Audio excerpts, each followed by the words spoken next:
அனைத்து நல்லுள்ளங்களுக்கும் வணக்கம். நான் உங்கள் ரவிக்குமார். இன்றைக்கி ஒரு அற்புதமான அப்டேட்டுங்க.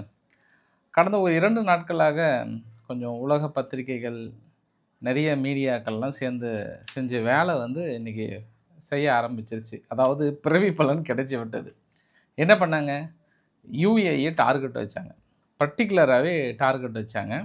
அந்த டார்கெட் வச்சதுக்கு ஈரான் இன்றைக்கி ஒரு சம்பவத்தை செஞ்சு விட்டுட்டாங்க. அங்கே மட்டும் செஞ்சு விடல பாஸ், இந்தியாவுடைய கப்பலுமே தாக்கல் நிகழ்த்தியிருக்காங்க.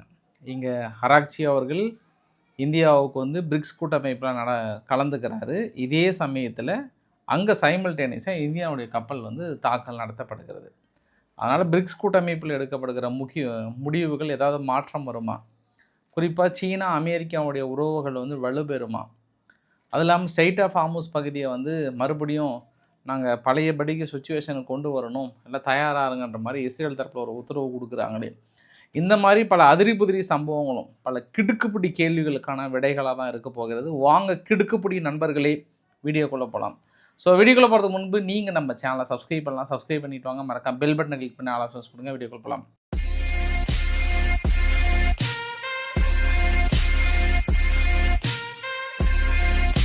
இன்றைக்கி டெல்லியில் பிரிக்ஸ் கூட்டமைப்போட தலைமை பொறுப்பை இந்தியா ஏற்று நடத்துது. 14-15 வெளியுறவுத்துறை அமைச்சர் ஜெய்சங்கர் அவர்கள் ஒவ்வொரு நாட்டினுடைய வெளியுறவுத்துறை அமைச்சகம் சார்பாக வருவாங்க. பெரிய அளவுக்கு டீப் டிஸ்கஷன் பண்ண போகிறாங்க. இதில் பிரிக்ஸ் நாடுகள் அப்படின்னா பிரேசில், ரஷ்யா, இந்தியா, சீனா, சவுத் ஆஃப்ரிக்கா, இது இல்லாமல் ஈரான், யுஏஇ, அப்புறம் எகிப்து போன்ற நாடுகளும் கலந்துக்கிட்டாங்க. அதில் அராக்சி அவர்கள் பேசும்போது அமெரிக்காவை கடுமையாக விமர்சனம் வைத்தார். அமெரிக்கா ஒரு அடிப்பட்ட விலங்கு போல் எங்ககிட்ட கெஞ்சி கூத்தாடி வெளியே போயிட்டு இன்றைக்கி கதறிட்டு இருக்காங்க, எங்ககிட்ட அடி வாங்கிட்டு ஓடிட்டாங்க அப்படின்ற மாதிரியான ஒரு விமர்சனத்தை இந்த பிரிக்ஸ் கூட்டமைப்பில் வச்சுட்டு இந்த இன்டர்நேஷ்னல் லாவை கொஞ்சம் கூட மதிக்காமல் இல்லீகலாக தாக்கல் நடத்துகிறத உடனடியாக இந்த பிரிக்ஸ் கூட்டமைப்பு மிக கடுமையான கண்டனங்கள் தெரிவிக்க வேண்டும், அவருக்கு எதிரான நடவடிக்கைகள் எடுக்க வேண்டும்ன்ற மாதிரிலாம் சொன்னாங்க. நார்மலாகவே நம்ம இதில் ஒரு விஷயத்தை நம்ம கிளியராக புரிஞ்சுக்கணும். நேட்டோ நாடுகள் மாதிரி இப்போ ஒரு நாடுகள் மீது தாக்கல் நடத்தும் போது மற்ற நாடுகள் ஒன்றிணைந்து நடவடிக்கைகள் எடுக்கிற அளவுக்கான ஒரு கூட்டமைப்பை இது வரைக்கும் எதுவுமே உருவாக்கலை. பிரிக்ஸ் கூட்டமைப்போட மிக முக்கிய நோக்கம் என்ன அப்படின்னா, பொருளாதார ரீதியாக வலுப்பெறுவது, அது இல்லாமல் பைலேட்ரல் அடிப்படையில் ஏற்றுமதி இறக்குமதியை கொண்டு வர்றது. ஸோ சப்போஸ் பிரிக்ஸ் கூட்டமைப்புக்கு எதிராக ஏதாவது தடைகள் விதிக்கும் பட்சத்தில் அது எப்படி நம்ம ஓவர் கம் பண்ணுவது, இந்த மாதிரியான விஷயங்கள் தான். அது இல்லாமல் ஏதாவது ஒரு நாட்டின் மீது தாக்கல் நடத்தும் பட்சத்தில் பெரும்பான்மையான நாடுகள் எல்லாருமே நடுநிலை வகிப்பாங்க. என்ன ஏன்பா அப்படி பண்ணுறீங்க அப்படின்னு தான் கேட்பாங்க. இதில் ஈரான் என்ன கேட்குறாங்கன்னா, ஒட்டுமொத்த பிரிக்ஸ் நாடுமே இஸ்ரேலுக்கும் அமெரிக்காவுக்கு எதிரான தனது கடும் கண்டனங்களை தெரிவிக்க வேண்டும், உடனடியாக எதிர்ப்புகளை தெரிவிக்க வேண்டும் அப்படின்ற ஒரு கோரிக்கை வைக்கிறாங்க. அப்போ இதே சமயத்தில் பிரிக்ஸ் கூட்டமைப்புகள்லாம் ஒன்று சேர்ந்து ஈரானுக்கிட்ட இன்னொரு கொஸ்டின் கேட்டாங்கன்னா அது ஈரானுக்கிட்ட ஆன்சர் இருக்குமானா, அப்போ பெரிய ப்ரெஷர் கொடுக்கப்பட்டிருந்தா கூட இந்த பிரிக்ஸ் கூட்டமைப்புக்கு சம்மந்தப்பட்ட நாடுகளோட கப்பலாவது நீங்கள் அனுப்பியிருக்கலாமே. ஆனால் அந்த கப்பல் எல்லாமே நிறைய ரெஸ்ட்ரிக்ட் பண்ணிட்டீங்களே, எல்லாத்தையுமே நீங்கள் தடுத்து நிறுத்திட்டீங்களே அப்படின்னு ஒரு கேள்வி இந்த இடத்துல முன் வரும். சரி, அதுக்கு அவங்க என்ன கேட்பாங்கன்னா, நீங்கள் அமெரிக்காவுக்கோ இல்லை இஸ்ரேலுக்கு கண்டனம் தெரிவிச்சிங்களா அப்படின்ற இன்னொரு ஆங்கிலையும் பிரிக்ஸ் கூட்டமைப்பு ஒன்றாக இணைந்து பெரிய அளவுக்கு எதிர்ப்பு தெரிவித்திருக்கணும் அப்படின்ற ஒரு கேள்வி இந்த இடத்துல முன் வைப்பாங்க. அப்போ அந்த இரண்டுமே கான்ட்ராவர்சியாக போகின்ற சமயத்தில் அமெரிக்காவுக்கு எதிராகவோ இல்லை இஸ்ரேலுக்கு எதிராகவோ கண்டனம் தெரிவிப்பது அது வாய்ப்பே இல்லை. ஆனால் அதே சமயத்தில் இன்னொரு விஷயம் என்ன நடந்தது அப்படின்னா, தொடர்ந்து இந்தியாவுடைய கப்பல்கள் இது வரைக்கும் 4 கப்பல்கள் மீது தாக்கல் நடத்தியிருக்காங்க. ஏற்கனவே 3 கப்பல்கள் மீது தாக்கல் நடத்தினாங்க. இந்தியா சம்மன் அனுப்பியிருக்கு, விளக்கங்களை கொடுத்துருக்காங்க, இதுக்கப்புறம் தாக்கல் நடத்த மாட்டேன்னு சொன்னாங்க. குறிப்பாக 14-15 என்ன பண்ணியிருக்காங்க, மொத்தம் 3 கப்பல்களுக்கு அனுமதி கொடுத்தாங்க. அதில் ஒரு கப்பல் எம்எஸ்வி ஹெச் ஹலி அப்படின்ற ஒரு கப்பல். எம்எஸ்வி ஹெச் ஹலி அப்படின்ற ஒரு கப்பல் ஸ்ட்ரெய்ட் ஆஃப் ஹார்முஸில் ஓமன் பக்கத்தில் வரும்போது திடீர்னு ஒரு தாக்கல் நடத்தியிருக்காங்க. இந்த தாக்குதலில் நேற்றையே நிகழ்ந்தது. கொஞ்சம் சேதாரமாக இருக்குன்னு நினச்சாங்க, பட் கப்பலே மூழ்கிடுச்சு, சுத்தமாகவே மூழ்கிடுச்சு. அது எதுக்குமே யூஸ் பண்ண முடியாதுன்றாங்க, ஒட்டுமொத்தமாகவே மூழ்கிடுச்சு. அதுக்கு ஈரான் தரப்புலேருந்து என்ன பதில் வரும் அப்படின்னா, இன்னும் அதை நாங்கள் விசாரணை பண்ணிகிட்ருக்கோம், அதை நாங்கள் பார்த்துட்ருக்கோம் அப்படின்னு சொல்லுவாங்க. பட் அது வெளிப்படையான காரணம் என்னென்னா அது தாக்குதல் தான். சரி, இந்திய கப்பல் மட்டும் தான் தாக்கல் நடத்துகிறாங்களா அப்படின்னாங்கன்னா, சீனாவுடைய கப்பலுக்கு வந்து அவ்வளோ சீக்கிரம் பர்மிஷனே வந்து கிடைக்கல. இப்போ ரீசெண்டாக கூட சீனா பெருசாக ட்ரை பண்ணாங்க. பட் இப்போ தான் இன்றைக்கி ஒரு குட் நியூஸ் கிடச்சிருக்கு. சீனாவுக்கு அங்கே பேச்சுவார்த்தை நடத்துறதுனால ஆல்மோஸ்ட் இன்றைக்கி ஒரு ரொம்ப நாளைக்கு அப்புறம் ஒரு 10லேருந்து ஒரு 18 கப்பல் வந்து கிளம்பியதாக சொல்கிறாங்க. அந்த ஸ்ட்ரெய்ட் ஆஃப் ஹார்முஸ் பகுதியில் அதான் நான் கவுண்டரிங் பார்த்துட்ருக்கேன் நான். 30 வெசல்ஸ் பக்கம் இன்றைக்கி கிளம்பியிருக்கோம். அதுவும் ஒரு இன்றைக்கி ட்ரம்ப் அவர்கள் சீனாவுக்கு போகிறார் இல்லையா, சீனாவுக்கு போகிற அந்த சமயத்தில் ஸ்ட்ரெய்ட் ஆஃப் ஹார்முஸில் 30 கப்பல் சீனாவுக்கு ஆதரவாகவும் 2 கப்பல் இந்தியாவுக்காகவும் வந்து கொண்டிருக்கிறது பார்க்கலாம். நம்ம இந்தியா ஈரானுக்கு கண்டனம் தெரிவிக்காமல் பொதுவாக கண்டனம் தெரிவிக்கிறாங்க. ஏன் ஈரானுக்கு அந்த இடத்துல கண்டனம் தெரிவிக்கலைன்னா, இன்னும் உறுதி செய்யப்படலை. அந்த ட்ரோன் யாருடையது, எதற்காக தாக்கல் நிகழ்த்தப்பட்டதுன்னு இன்னும் உறுதி செய்யலை. இருந்தாலுமே அது ஈரான் இது வந்திருக்கும் தான் அப்படின்ற ஒரு சந்தேகத்தின் அடிப்படையில் தொடர்ந்து ஈரான்கிட்டே வந்து கேட்டிருக்கிறது அமெரிக்கா. ஸோ இவ்வளோ கான்ட்ராவர்சி இருக்கும்போது எனக்கு பிரிக்ஸ் கூட்டமைப்பில் எடுக்கப்படுகிற முடிவுகள்லாம் எந்த அளவுக்கு சக்ஸஸ் ஆகும்னு தெரியல. ஆனால் ரஷ்யாவும் இந்தியாவும் வந்து ஒரு அக்ரிமெண்ட் என்னன்னு போட்டிருக்காங்க. அதை நம்ம ஃபைனலாக பேசலாம், நம்ம என்ன விதமான அக்ரிமெண்ட்டுன்னு. பட் இங்கே பேசும்போது கூட அராக்சி அவர்கள் என்ன சொன்னார்னா, ஸ்ட்ரெய்ட் ஆஃப் ஹார்முஸ் பொறுத்த வரைக்கும் ஈரானுடைய நேவிக்கு யாரெல்லாம் கோஆப்ரேட் பண்ணுறாங்களோ அவர்களுக்கெல்லாம் நாங்கள் வந்து அனுமதி ஈஸியாக கொடுக்குறோன்றாங்க. கோஆப்ரேட் பண்ணி பெய்டு பண்ண கப்பலே தாக்கல் நடத்துகிறாங்க அப்படின்றது ஒரு கூடுதல் தகவலாக சொல்ல முடியும். இன்னுமே அவங்க கட்டுப்பாட்டுக்குள்ளே வச்சுட்டு சரி இந்த பிரிக்ஸ் கூட்டமைப்பில் நாடுகளுக்காவது கொடுக்குறாங்களான்னா அது கூட இல்லாமல் உலகளாவிய அளவில் ஒரு பெரிய தாக்கம் ஏற்பட்டு கொண்டு இருக்கிறது. அதுக்கு ஈரான் என்ன சொல்லுவாங்கன்னா, நாங்கள் இந்த இடத்துல லூப் ஹோல் இட்டுட்டோம் அப்படின்னா எங்களுக்கான ஓல்டே அதுதான். ஏன்னா இல்லீகலாக எங்கள் மீது தாக்கல் நடத்திட்டு இருக்காங்க. அந்த தாக்கல் நான் எதுவுமே ஹோல்டு பண்ணால் வெளியே விட்டுட்டேன் அப்படின்னா அது நியாயப்படுத்துகிற மாதிரி ஆகிடும். அப்புறம் நீங்களாம் எப்படி அவங்களுக்கு ப்ரெஷர் கொடுப்பாங்கன்ற ஆங்கிளில் பார்ப்பாங்க. சரி பார்க்கலாம், என்ன விளைவுகள் வருகிறதுன்றதை பொறுத்திருந்து பார்க்கலாம். பட் மற்ற பைலேட்ரல் அடிப்படையில் ஏற்றுமதி இறக்குமதியெல்லாம் வந்து பெரிய அளவுக்கு போட்டிருக்காங்க. அதுவுமே நான் 2-3 ரிஸ்க் ஃபேக்டர் வந்து ஏற்கனவே ஆர்கே சேனலில் கூட சொல்லியிருந்தேன். ரிஸ்க் ஃபேக்டர் நம்பர் 1 என்ன அப்படின்னா, நம்ம ஈரான்கிட்ட பைலேட்ரல் அடிப்படையில் எண்ணெயோ கேஸோ வந்து இறக்குமதி பண்ணோம் அப்படின்னா அங்கே அமெரிக்கா காத்துட்ருக்கு. ஸ்ட்ரெய்ட் ஆஃப் ஹார்முஸில் ஒட்டுமொத்தமாக கடந்து வரதை கூட அனுமதி இல்லாமல் ஒட்டுமொத்தமாக திருப்பி அனுப்புகிறாங்க. அதை மீறி இங்கே என்ன பிரிக்ஸ் கூட்டமைப்பில் நம்மளால் அக்ரிமெண்ட் போட்டிருக்க முடியும் அப்படின்றது பார்க்க முடியுது. இது மட்டும் இல்லை, நீ சீனா அமெரிக்காவுடைய அக்ரிமெண்ட்டு கூட எனக்கு நிறைய சந்தேகம் இருக்குது. அந்த சந்தேகத்தையும் நான் உங்ககிட்ட விளக்க விரும்புகிறேன். இன்றைக்கி வெளியுறவுத்துறை அமைச்சர் அராக்சி அவர்கள் வந்து அஜித் தோவல் அவர்களை தனிப்பட்ட முறையில் ரொம்ப நேரம் கொஞ்சம் பேசியிருக்காங்கன்றது ஒரு கூடுதல் தகவலாக பார்க்க முடியுது. அடுத்து நம்ம சீனா விவகாரத்தை போகிறதுக்கு முன்பு கடந்த 2-3 நாட்களாகவே இந்த Wall Street Journal, Al Jazeera போன்ற பத்திரிகைகள்லாம் வந்து யுஏஇயை கடுமையாக கோத்து விட்டாங்க. அதாவது யுஏஇ வந்து தாக்கல் நடத்துறதுக்கே தயாராக இருக்குது, போர்னு ஒன்று தொடங்கிட்டா வீரர்களே உள்ளே நுழைஞ்சு தாக்கல் நடத்துறதுக்கு தயாராகிறாங்கன்னு குண்டு போட்டாங்க. வால் ஸ்ட்ரீட் ஜேர்னல் இன்னொன்று என்ன சொன்னாங்கன்னா, இஸ்ரேலினுடைய முக்கிய படை வீரர்கள்லாம் இங்கே வந்து அந்த ஐரன் டோமை வந்து எப்படி செயல்படுத்துறது முழுமையாக ட்ரைனிங் கொடுத்துட்ருக்காங்கன்னு 2வது சொல்லிட்டாங்க. 3வது விஷயம் என்ன சொன்னாங்கன்னா, இந்த பேச்சுவார்த்தைலாம் முடிஞ்சதுக்கப்புறம் அடுத்த ஒரு நாள் வந்து ஈரானுடைய மிகப்பெரிய ஒரு எண்ணெய் கிடங்கு ஒன்று, அந்த எண்ணெய் கிடங்கு மர்ம ட்ரோன் ஒன்று தாக்கல் நடத்தியிருந்தாங்க. அதை நேற்று தான் வால் ஸ்ட்ரீட் ஜேர்னல் என்ன பண்ணாங்க, பக்கத்துலேருந்து பார்த்த மாதிரி யுஏஇ தான் அப்படின்னு சொன்னாங்க. 5வது விஷயம் என்னென்னா, இவர் இஸ்ரேலினுடைய பெஞ்சமின் நெதன்யாகு அவர்கள் போர் சமயத்தில் என்ன பண்ணார்னா, திடீர்னு ஒரு 4-5 நாள் காணாமல் போயிருந்தார்ல, அந்த 4-5 நாள் காணாமல் போனல யுஏஇக்கு தான் வந்தார் அப்படின்னு அவங்களுடைய இஸ்ரேலினுடைய ஆஃபீஸே திடீர்னு சொல்ல, அதை எல்லா பத்திரிகைகளும் உறுதிப்படுத்த உடனே இன்றைக்கி யுஏஇ ஓடி வந்து, ஐயா எங்கள் இறந்து போன ஆயா மேலே சத்தியமாக நாங்கள் அது மாதிரி கூப்பிடவே இல்லை, வரவே இல்லை, நாங்கள் ஈரானுக்கு எதிராக நாங்கள் எதுக்கு நடவடிக்கை எடுக்கிறோம், நாங்கள் எங்கள் பங்காளிங்களாச்சே அப்படின்னு அவங்க ரொம்ப உருக்கமாக ஒரு காதல் கடிதத்தை எந்த அளவுக்கு தீட்டனா அந்த அளவுக்கு அப்படியே உருங்கி, ஆஹா எழுதிட்டாங்களே அப்படின்ற மாதிரி உருகி, காதலி எப்படி காதலனை பார்ப்பார்களோ அதே மாதிரி தான் ஈரான் வந்து யுஏஇ மீது உருக்கமாக அப்படியே பார்ப்பாங்கன்னு நினச்சி ஒரு பதில் கடிதம்லாம் ஒன்று எழுதுனாங்க. ஆனால் இன்றைக்கி அராக்சி அவர்கள் ஒரு வார்த்தை சொல்கிறாரு, இந்த ஒட்டுமொத்த சம்பவத்துக்கும் யுஏஇ வந்து டைரெக்டாக இன்வால்வ் ஆகிருக்கு, அமெரிக்கா நடத்தின தாக்குதலில் யுஏஇ டைரெக்டாக இன்வால்வ் ஆகிருக்கு, இதை நாங்கள் முழுமையாக பதிலடி கொடுக்க போகிறோம் அப்படின்னு சொல்லிட்டு இவர் இங்கே இந்தியாவில் வந்து இந்த டைலாக்கை சொல்லும் போது சைமல்டேனியஸாக அங்கே ஃபியூஜரான்னு சொல்லிட்டு மிகப்பெரிய ஒரு எண்ணெய் சுத்திகரிப்பு நிலையம் ஒன்று இருக்கு இல்லையா, அங்கே பக்கத்தில் நிறுத்தி வைக்கப்பட்டிருந்த யுஏஇக்கு சொந்தமான கப்பலை துப்பாக்கி முனையில் கடத்தி சென்றிருக்கிறது ஈரான். இது வந்து தொடக்கம். இனி யுஏஇனுடைய ஒரு கப்பல் கூட இந்த ஏரியாவில் இல்லாமல் நாங்கள் கடத்தி கொண்டு போகிறோம், பார்க்க போகிறோம், நீங்களா நாங்களான்னு பார்க்க போகிறோன்ட்டாங்க. இப்போ யுஏஇ நினைப்பாங்க குண்டு பைப்பில் கோத்து விட்டுட்டு போயிட்டாங்களே, நாங்கள் பாட்டுக்கு இருந்துமே கடந்த 5 நாட்களாக இந்த திட்டம் வந்து கனக்கச்சிதமாக நடந்து கொண்டிருக்கிறது. யுஏஇ எந்த அளவுக்கு இந்த சிக்கலில் சிக்க விட முடியுமோ அந்த அளவுக்கு கனக்கச்சிதமாக சிக்க விட்டு இன்றைக்கி கரெக்டாக இவங்க ஃபியூஜரா பகுதியில் கப்பலை தூக்கிட்டு போயிட்டாங்க. உங்களுக்கு இன்னொன்று கூட சொல்கிறேன், அமெரிக்கா வந்து அந்த இடத்துல ரீஃபியூலிங் டேங்கர் வந்து ஆக்டிவிட்டி, அதாவது ஒரு சில பயிற்சிகள் மாதிரி தாக்கல் நடத்தினா என்ன பண்ணுது, ஒரு சில ஆக்டிவிட்டி அந்த இடத்துல பண்ணிகிட்டு இருந்தாங்க. அவங்க கண்ணு முன்னாடி தான் அந்த கப்பலை கொண்டுட்டு போயிருக்காங்க.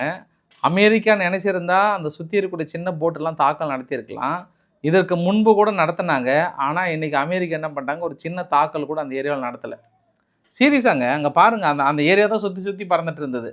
அதாவது ஒரே நேரத்தில் அந்த யுஏஇயோட கப்பலை இவங்க கடத்திட்டு கொண்டு போகிற அதே சமயத்தில் இவங்க பார்த்துட்டே தான் இருந்தாங்க. சரி சரி கொண்டு போங்கன்றாங்க. அப்போ நம்ம என்ன புரிஞ்சிக்கலான்னா, இந்த அரபு நாடுகள் வந்து ரொம்ப ஃபாஸ்ட்டாக நம்மளோட சேர்ந்து ரியாக்ட் பண்ணணும் அப்படின்னு அமெரிக்காவும் இஸ்ரேலும் இந்த தடவை எதிர்பார்க்குறாங்களா? இந்த 2.0வில் தாக்கல் நடத்தும் பட்சத்தில் இந்த நாடுகள்லாம் இணைந்து நம்மளோட தாக்கல் நடத்தினா இன்னும் கொஞ்சம் பலமாக இருக்கும்னு நினைக்கிறாங்களா? ஏன்னா இதற்கு முன்பு எவ்வளோ அடித்தாலுமே வந்து பாயிண்ட் வரட்டும் பேசலான்னு அப்பப்போ எவ்வளோ அடித்தாலும் சரி அப்படியே இப்படி தொடச்சிட்டு ஈரான் உனக்கு கண்டனம் தெரிவிக்கிறேன் அது மட்டுமே சொன்னாங்க. இது ஒரு வேளை அமெரிக்காவும் இவங்களும் வந்து கொஞ்சம் எதிர்பார்க்கலையோ அப்படின்ற இன்னொரு ஆங்கிளில் நாடு வந்து ரைட்டு சிக்கிடுச்சு. அடுத்து வந்து சவுதி அரேபியாவை உள்ளே இறக்கி விடுறதுக்கு வாய்ப்புகள் இருக்குதுன்னு நினைக்கிறேன். இன்னும் 2 நாளில் சவுதி அரேபியாவுக்கான கட்டுரைகள் தயாராக இருக்கிறது. ஏன்னா சவுதி அரேபியாவும் தனது பேஸை வந்து பெரிய அளவுக்கு கொடுத்தாங்கன்னு சொல்லிட்டு இன்றைக்கி அரசல் புரசலாக வந்தது. அடுத்த ஒரு கட்டத்துக்கு வரும். அதுக்கு தான் சவுதி அரேபியா இன்றைக்கி முன்கூட்டி என்ன சொல்லிட்டாங்கன்னா, இந்த மாதிரி ஸ்ட்ரைட் ஆஃப் ஹார்முஸ் பகுதியை வந்து சேஃபாக கொண்டு போகிறதுக்கு உறுதுணை அளிக்கிறோம், கண்டிப்பாக எல்லோரும் நடவடிக்கை எடுக்கணும், அது வந்து ஈரானுடைய அச்சுறுத்தலை வந்து ஏற்றுக்கொள்ள முடியாதுன்னு திடீர்னு இன்றைக்கி வந்து ஒரு கருத்தை சொல்லியிருக்காங்க. பார்க்கலாம்.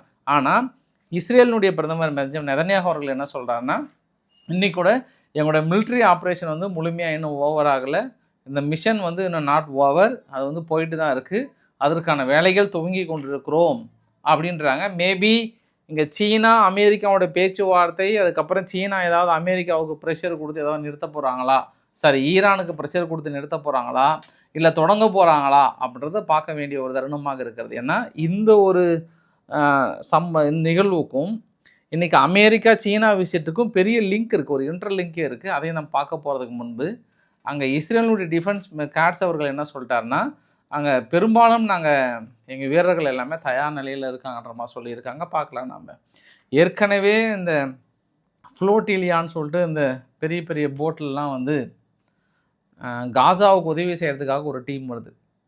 2வது தடவையாக பிடிச்சி அனுப்பி விட்டாங்க. அதில் ஒரு சிலர் பேரை டீடைன் பண்ணி ஒரு 3 நாள் கைது பண்ணி அதுக்கப்புறம் நாடு கடத்திட்டாங்க. எப்படியுமே உங்களால் வர முடியாது. ஆனால் அப்படி தெரிஞ்சுமே வந்து மறுபடியும் துருக்கியிலிருந்து ஒரு 60 போட்டுக்கு மேலே பாலஸ்தீனத்துக்கு ஆதரவாக காசாவை நோக்கி விரைந்து வந்துட்டுருக்கு. வந்து கடைசியில் என்ன பண்ணுவாங்க, அவங்க திருப்பி தான் அனுப்புவாங்க. ஆனால் எதுக்காக வராங்கன்னு எனக்கு தெரியல. திருப்பியும் இங்கே இஸ்ரேல் இராணுவம் வந்து தயாராக இருக்குன்றது ஒரு கூடுதல் தகவல். தொடர்ந்து இஸ்ரேலோட டிஃபென்ஸ் ஃபோர்ஸ் என்ன பண்ணுறாங்கன்னா, சதர்ன் லெபனான் பகுதியில் தொடர்ந்து வெளியேறுங்கன்னு சொல்லியிருக்காங்க. சென்காம் என்ன சொல்லியிருக்காங்கன்னா, எங்களுடைய ஆப்ரேஷன் எஃபிக் ஃபியூரி வந்து மிகப்பெரிய ஒரு வெற்றி, ஹமாஸ், ஹெஸ்புல்லா, ஹவுதீஸுகளுக்கு ஆயுதங்கள் கிடைக்காமல் முழுமையாக தடுத்து விட்டோம், அது வல்லவா எங்களுடைய முழுமையான வெற்றி அப்படின்னு நினைக்கிறாரு. ஆனால் ஹெஸ்புல்லா எப்படி திணற அடிச்சிட்டு இருக்காங்க தாக்குதல், அவங்களுக்கு எங்கேருந்து ஆயுதம் வருது சொல்லுங்கள்? இல்லை ஹோம்மேட் சாக்லேட் மாதிரி அவங்களே ப்ரொடக்ஷன் பண்ணுறாங்களா? ஆனால் அந்தளவுக்கான தாக்குதல் இவர் சொல்கிற மாதிரி ஹவுதிக்களும் இன்னும் எனக்கு பெருசாக இவங்க டவுன் பண்ண மாதிரி தெரியல. ஆனால் இந்த யுத்தத்தில் நாங்கள் தான் வெற்றி பெற்றுன்றாங்க. ஈரான் அடி வாங்கின விலங்கு மாதிரி தோத்துட்டு ஓடிட்டீங்க நீங்கள்ன்ற மாதிரி அவங்களும் விமர்சனம் பண்ணிகிட்டு இருக்காங்க. பார்க்கலாம். நம்ம கிட்டத்தட்ட அவங்க ஓவரால் என்ன சொல்கிறாங்கன்னா, எங்களுடைய ட்ரூப் மீது அவங்க நடத்தின தாக்குதலில் ஒரு 4 பேர் பக்கம் இறந்து போனதாக உறுதியாக சொல்கிறாரு. பட் ஆனால் கணக்கு 7லேருந்து 8 பேர் வராங்க. பொறுத்திருந்து பார்க்கலாம். இது அங்கே இருக்கக்கூடிய நிகழ்வுகள். சரி, இப்போ நம்ம சீனா விவகாரத்துக்கு போயிடலாம். ஏன்னா சீனா ரொம்ப முக்கியமான அக்ரிமெண்ட்லாம் போட்டிருக்காங்க. இந்த அக்ரிமெண்ட் வெற்றி அடையுமா அடையாதா அப்படின்னு உங்களுக்கு 2 குழு கொடுத்துட்றேன். ஏன்னா அந்த அக்ரிமெண்ட் வேறு, மற்ற ப்ரெஷர் வேறு. இதுக்கும் இப்போ நடக்கிற ஈரான் ப்ளஸ் அமெரிக்கா இஸ்ரேல் யுத்தத்துக்கு ஏதாவது லிங்க்டு இருக்கா அப்படின்னா, இவங்க மறைமுகமாக நாங்கள் எல்லா அக்ரிமெண்ட்டும் போடுறோம் சீனா, உங்கள் மீது இருக்கக்கூடிய தடைகளை நீக்கிறோம், நாங்களும் எல்லாம் தயாராக இருக்கோம், ஆனால் நீங்கள் ஈரானுக்கு சப்போர்ட்டிவாக இருக்கக்கூடாது. Point number 1. பாயிண்ட் நம்பர் 2, நீங்கள் யுத்த காலத்தில் ஈரானுக்கு நிறைய அளவுக்கு நீங்கள் எங்களுடைய போர்க்கப்பல் எங்கே இருக்குது, எங்களுடைய போர் விமானங்கள் எங்கே இருக்குன்றது பெருசாக ஹெல்ப் பண்ணுறீங்க. அதை நீங்கள் பண்ணக்கூடாது. அந்த நெல்லெண்ண அடிப்படையில் இன்றைக்கி நம்ம எவ்வளோ அக்ரிமெண்ட் போட்டுருவோம். 3வது விஷயம் என்ன அப்படின்னா, நாங்கள் ஒரு விஷயம் இறக்குமதி பண்ணாதீங்கன்னு சொன்னால் நீங்கள் இறக்குமதி பண்ணாமல் இருங்க கொஞ்ச நாளைக்கு, நான் கொஞ்சம் ரிசல்ட் வந்துடலாம். 4வது விஷயம் என்ன அப்படின்னா, ப்ரெஷர் கொடுங்க, ஈரானுக்கு ப்ரெஷர் கொடுங்க. நீங்கள் ப்ரெஷர் கொடுத்தீங்கன்னா கண்டிப்பாக வந்து மிகப்பெரிய ஒரு மாற்றம் வரும். ஏன்னா மார்க்கோ ரூபியோ அவர்கள் அவர் ஒரு வார்த்தை, அவர் அங்கே தான் இருக்கிறாரு, அங்கே என்ன சொன்னார்னா, சீனா வந்து ஈரானுக்கு ப்ரெஷர் கொடுத்தா கண்டிப்பாக சேஞ்ச் ஆகும், அந்த நம்பிக்கையில் நாங்கள் இருக்கிறோன்ற ஒரு வார்த்தையும் சொல்கிறார். சரி, இந்த லிண்ட்சே கிரஹாம் அமெரிக்காவில் உட்காந்துட்டு அவர் என்ன சொல்கிறாருன்னா, சீனா வந்து கண்டிப்பாக ப்ரெஷர் கொடுத்தாங்கன்னா மாறும், பதிலுக்கு சீனா வந்து ஈரானுக்கு ரிவார்டு கொடுக்குற மாதிரி ஏற்றுமதி இறக்குமதியெல்லாம் சைடில் பண்ணாங்க அப்படின்னாங்கன்னா கண்டிப்பாக நாங்கள் பனிஷ் பண்ணுவோன்றார். சரி, இது வழக்கமான துணியை வந்து ஆரம்பத்திலே இது மாதிரி தகவல்கள் வந்தால் கூட ட்ரம்ப் வந்து ஒரு வார்த்தை சொல்கிறார். என்ன வார்த்தை அப்படின்னா, இது இந்த சூர்யா வந்து ஒரு படத்தில் சிம்ரன் பார்த்து சொல்லுவாங்கள்ல, நான் இதை உங்ககிட்ட சொல்லியே ஆகணும், நீங்கள் அவ்வளோ அழகு அப்படின்ற மாதிரிலாம், இந்த உண்மையை நான் உங்ககிட்ட சொல்லி ஆகணும், நீங்கள் இவ்வளோ அழகு அப்படின்னு சொல்லுவாங்களே, இந்த முன்தினம் பார்த்தேனே பார்த்ததும் தோற்றேனே, அந்த பாட்டு வரும்ல, அதற்கு முன்பு அந்த டைலாக் தானே வரும். அந்த டைலாக் அப்படியே மனசுக்குள்ள உள் வாங்கிக்கோங்க. நான் உங்ககிட்ட ஒரு விஷயம் சொல்லணுன்ற மாதிரி ட்ரம்ப் வந்து என்ன பண்ணுறாரு, சிஜிபிங்கை பார்த்து நான் உங்ககிட்ட ஒரு உண்மையை சொல்லி ஆகணும். உடனே சிஜிபிங்க இப்படி பார்க்குறாரு, யுவர் ஏ கிரேட் லீடர் அப்படின்னு சொன்னோடனே சிஜிபிங்க நிமிர்ந்து பார்த்தாரு. அப்போ சொல்கிறாரு, நான் இதை வந்து எல்லாத்துக்கிட்டையும் சொல்லுவேன், பார்க்க போகிறவங்கக்கிட்ட, எங்கள் மனைவிக்கிட்ட, அது மாதிரி ஐ சே இட் டு எவ்ரிபடி, எல்லாத்துக்கிட்டையும் நான் சொல்லுவேன். ஆனால் ஒரு சில மக்கள் வந்து அதை லைக் பண்ண மாட்டாங்க. நீங்கள் வந்து ஒரு கிரேட் லீடர்னால் அதை லைக் பண்ண மாட்டாங்க. ஆனால் நான் இதை வந்து எங்கேனாலும் சொல்லுவேன், எப்போனாலும் சொல்லுவேன், இது உண்மை. காரணம் இந்த உண்மை, இது யாராலையும் மறுக்க முடியாது. ஐ ஆல்வேஸ் ட்ரூத், நான் உண்மையை மட்டும்தான் சொல்லுவேன். நீங்கள் ஒரு சாதாரண லீடர் இல்லை, நீங்கள் அவ்வளோ மிகப்பெரிய ஒரு உலக தலைவர், இவர் கிரேட் லீடர் அப்படின்றாரு. சேம் தான், அந்த 2 கான்செப்டும். அவங்க வந்து அவ்வளோ நீ அழகுன்றதுக்கு பதில் நீங்கள் அவ்வளோ ஒரு உலக தலைவர்னு திடீர்னு போற்றி போடுறாரு. ரைட்டு, இது இன்றைக்கான டைலாக். இது இன்னும் ஒரு வாரம் கழிச்சு சிஜிபிங்கை பற்றி கேட்டு பாருங்கள், அப்புறம் சொல்லுவார். இன்னொன்று சொல்கிறாரு, இந்த புகைப்படத்தில் பாருங்கள், கிட்டத்தட்ட 16 அமெரிக்கானுடைய ஜாம்பவான்கள், யார், தொழில் அதிபர்களை மிக முக்கியமாக கூட்டிகிட்டு போயிருக்கிறாங்க. எலான் மஸ்க்கு, டிம் குக்கில் இருந்து, பிளாக் ராக் நிறுவனத்தில் இருந்து, மேக்ஸிமம் போயிங் நிறுவனம், சிட்டி பேங்க், அது மாதிரி மேக்ஸிமம் இருக்கிற பெரும் பணக்காரர்கள், மீட்டா நிறுவனம் போயிருக்காங்க, அப்புறம் விசா எல்லாம் மேக்ஸிமம் போயிருக்காங்க. இவங்க எல்லாத்தையும் கூப்பிட்டு போயிட்டு மொத்தமாக லிஸ்ட் அவர் என்ன சொல்கிறேன்னா 30 வேர்ல்டு கிரேட்டஸ்ட் சிஇஓ வந்து என் கூட வந்திருக்காங்க, இது அமெரிக்காவுடைய அடுத்த கட்ட வளர்ச்சியாக பார்க்குறேன்றாங்க. பரவாயில்ல, நீங்கள் இது மாதிரி 30 தலைவர்களை கூப்பிட்டு போயிட்டு பிஸ்னஸ் ஏற்படுத்துறது கரெக்டு தான். பட் இங்கெல்லாம் இருந்தது அப்படின்னா அது அரசு மீது விமர்சனம் வந்துடும். தனிப்பட்ட முறையில் இவருக்கு தேவையான நபர்களை கூப்பிட்டு போகிறாங்கன்ற மாதிரியான விமர்சனம் வரும்ன்றது ஒரு கூடுதல் தகவலாக நான் அடிஷ்னலாக சொல்கிறேன் நான். பட் இதில் நம்ம எப்படி பார்க்கலான்னா, இந்த நிறுவனங்கள்லாம் கூட்டு போனதில் என்ன காரணம், அவங்க என்ன பிரிவி பலன் அடைஞ்சிருக்காங்க, ஏன் அமெரிக்கா கூட்டு போகிறாங்கன்னா, சமீபத்தில் இந்த நிறுவனங்கள் எல்லாமே பயங்கரமான அடி வாங்குறாங்க. என்ன காரணம் அப்படின்னா, சீனா வந்து தன்னோட ரேர் எர்த் எலிமெண்ட்டை வந்து தடை விதிக்கிறாங்க. இது எல்லாமே ரேர் எர்த் எலிமெண்ட்டை நம்பி இருக்கக்கூடிய நிறுவனங்கள். அதாவது ரேர் எர்த் எலிமெண்ட் அப்படின்னா இந்த Tesla, apple, Boeing, G aerospace போன்ற நிறுவனங்கள்லாம் என்ன ஆகும் அப்படின்னா, சீனாவுடைய கான்ட்ராக்டை வந்து 70% நம்பி இருக்கக்கூடிய நிறுவனங்கள். அதாவது இந்த ரேர் எர்த் எலிமெண்ட்டை நம்பி தான் அவங்க ப்ரொடக்ஷன் யூனிட்டே ஸ்டார்ட் இருக்குது. ஏன்னா உங்களுக்கு இன்னொரு சார்ட்டை கூட நான் காட்ட விரும்புகிறேன் நான். ஒட்டுமொத்தமாக சீனா யாருக்கு ரேர் எர்த் எலிமெண்ட்டை அதிகமாக ஏற்றுமதி பண்ணியிருந்தாங்கன்னா, ஃபஸ்ட்டு ஜப்பான், அடுத்தது அமெரிக்கா, அதுக்கப்புறம் வியட்நாம், சவுத் கொரியா நம்மள லிஸ்ட்லேயே இல்லை. ஏன்னா நம்ம அதர்ஸில் இருக்கிற நம்ம ரொம்ப மினிமம் தான் வாங்குகிறோம். நம்ம ரஷ்யா, ஜெர்மனி, நார்த்லாண்டுக்கெல்லாம், நெதர்லாண்டுக்கெல்லாம் அதிகமாக 60% அளவுக்கு மேலே அனுப்புகிறாங்க. பட் இது எல்லாமே ஒரு சர்டன் ரேஞ்சுக்கு நிறுத்தினதுக்கப்புறம் இந்த நிறுவனங்கள்லாம் வந்து முடங்கி போயிடுச்சு. ஏற்கனவே ஈரான் யுத்தத்தில் வந்து இன்னும் பெரிய அளவுக்கு முடங்கி போகிற இந்த சமயத்தில் ட்ரம்ப் வந்து அடுத்த கட்ட நகர்வுக்கு நகர்ந்தே ஆகணும். அது இல்லாமல் இது தொடர்ந்து ஈரானுக்கு பெரிய உதவி செஞ்சதுனால தான் லாஸ்ட் டைம் அமெரிக்காவுடைய படைகள் பெரிய அடி வாங்கினது. அப்போ பிஸ்னஸ் ஏற்படுத்தின மாதிரி இருக்கும். அதே சமயத்தில் சீனா கிட்ட ரெக்வஸ்ட் பண்ண மாதிரி இருக்கும். சீனா இது மாதிரி நாங்கள் இவ்வளோ பண்ணுறோம், நம்ம மறுபடியும் நம்ம எல்லா ரிலேஷன்ஷிப்பு பழசெல்லாம் உடச்சி புதுசாக கொண்டு வரோம் அப்படின்னு சொல்லிவிட்டு நீங்கள் கொஞ்ச நாள் பொறுமையாக இருந்தீங்கன்னா நாங்கள் அங்கே கொஞ்சம் பண்ண வேண்டியது பண்ணுவோம். நீங்கள் தான் வந்து இருக்கிற எல்லா லொக்கேஷனும் கொடுக்குறீங்க, நிறைய உதவி பண்ணுறதை இந்த இடத்துல மறைமுகமாக கோரிக்கை வைத்திருப்பாங்க. அந்த கோரிக்கையும் தாண்டி இன்னொரு விஷயத்தையும் பார்க்க முடிகிறது. இப்போ என்விடியா போன்ற அந்த சிப்புக்கெல்லாம் அந்த மேக்கிங் கம்பெனிக்கெலாம் என்ன பண்ணாங்கன்னா, அவங்க சீனா கிட்டேருந்து வாங்கவே கூடாதுன்ற மாதிரி ஒரு ப்ரெஷரை வந்து கொடுத்துருந்தாங்க. இன்றைக்கி என்விடியா நிறுவனம் இல்லை அதெல்லாம் வாங்கலான்னு சொல்லிட்டாங்க. அதனால் இந்த கம்பெனியினுடைய ஷேர்லாம் இன்றைக்கி பார்த்தீங்கன்னா தாறுமாறாக ஏறி இருக்கும். இன்றைக்கி இன்னும் நாளைக்கு வந்து இதோட இன்னும் பயங்கரமாக ஏறப்போகுது எல்லாமே. ஏன்னா எல்லாமே ஒரு பாசிட்டிவ் அப்ரோச் கொடுத்துருக்காங்க, பாசிட்டிவ் வந்திருக்கு. பட் ஃபைனலாக ஒரு 5 மிக முக்கிய அக்ரிமெண்ட்டாக சொல்கிறாங்க வெள்ளை மாளிகை தரப்புலேருந்து. ஃபஸ்ட்டு சோயாபீன்ஸ் வந்து அதிகமாக வாங்குகிறாங்க அமெரிக்கா கிட்டேருந்து. சீனா இடையில் கொஞ்சம் பிரச்சனையில் வாங்காமல் போயிட்டாங்க. அமெரிக்காவுக்கு பெரிய லாஸாக இருந்தது. இந்த தடை விதித்து இந்த வரியெல்லாம் 20%, 30%, 100% போட்டுக்கிட்டாங்கல்ல, அப்போ வேணான்ட்டாங்க. அப்போ நேராக அவங்க என்ன பண்ணாங்க, பிரேசில் கிட்டேருந்து வாங்க ஆரம்பிச்சிட்டாங்க. அது சரியான அடி அது. அதனால் மறுபடியும் சீனா வாங்க ஆரம்பிச்சிட்டாங்களாம். அப்புறம் அமெரிக்காவுடைய ஆயில் வாங்க சொல்லியிருக்காங்களாம், அமெரிக்காவோட கேஸும் வாங்கன்னு சொல்லியிருக்காங்களாம், 200 போயிங் ஜெட் வந்து வாங்குறேன்னு சொல்லியிருக்காங்களாம். பார்க்கலாம், இதெல்லாம் வந்து இந்த அக்ரிமெண்ட்டில் இருக்குன்ற மாதிரிலாம் சொல்லியிருக்காங்க. அதுக்கு ஃபைனலாக சிஜிபிங் அவர்கள் என்ன சொன்னாருன்னா, எப்போவுமே 2 நாடுகள் ஒன்று சேர்ந்தால் அந்த நிறுவனங்கள் வந்து வளரும், ஆனால் நம்மக்கிட்ட இருக்கக்கூடிய அந்த ஈகோஸ் தான் வந்து வளர விடாமல் தடுக்குதுன்னு ஒரு வார்த்தையை வந்து நக்கலாக சொல்லிட்டார். அந்த ஈகோஸ்ன்னு சொல்கிறது பதில் வந்து நம்ம நாட்டுக்குள்ளே அந்த பிரச்சனை தான் நிறுவனங்களோட வளர்ச்சியை தடுக்கிறது அப்படின்ற ஒரு வார்த்தையை சொன்னார். அதை ட்ரம்ப்பை பார்த்து நேரடியாகவும் மறைமுகமாகவும் சோசமாகவும் வாழைப்பழத்தில் ஊசி ஏற்றின மாதிரி ஏற்றியிருந்தார்றதையும் பார்க்க முடிகிறது. அதே சமயத்தில் தைவானை பற்றி நீங்கள் என்ன சொல்கிறீங்கன்னு சொல்லிட்டு தொடர்ந்து பத்திரிக்கையாளர் அங்கே கேட்டே இருந்தார். அந்த கேள்விக்கு அந்த பதிலே அளிக்க மறுத்துட்டார் ட்ரம்ப் அவர்கள்.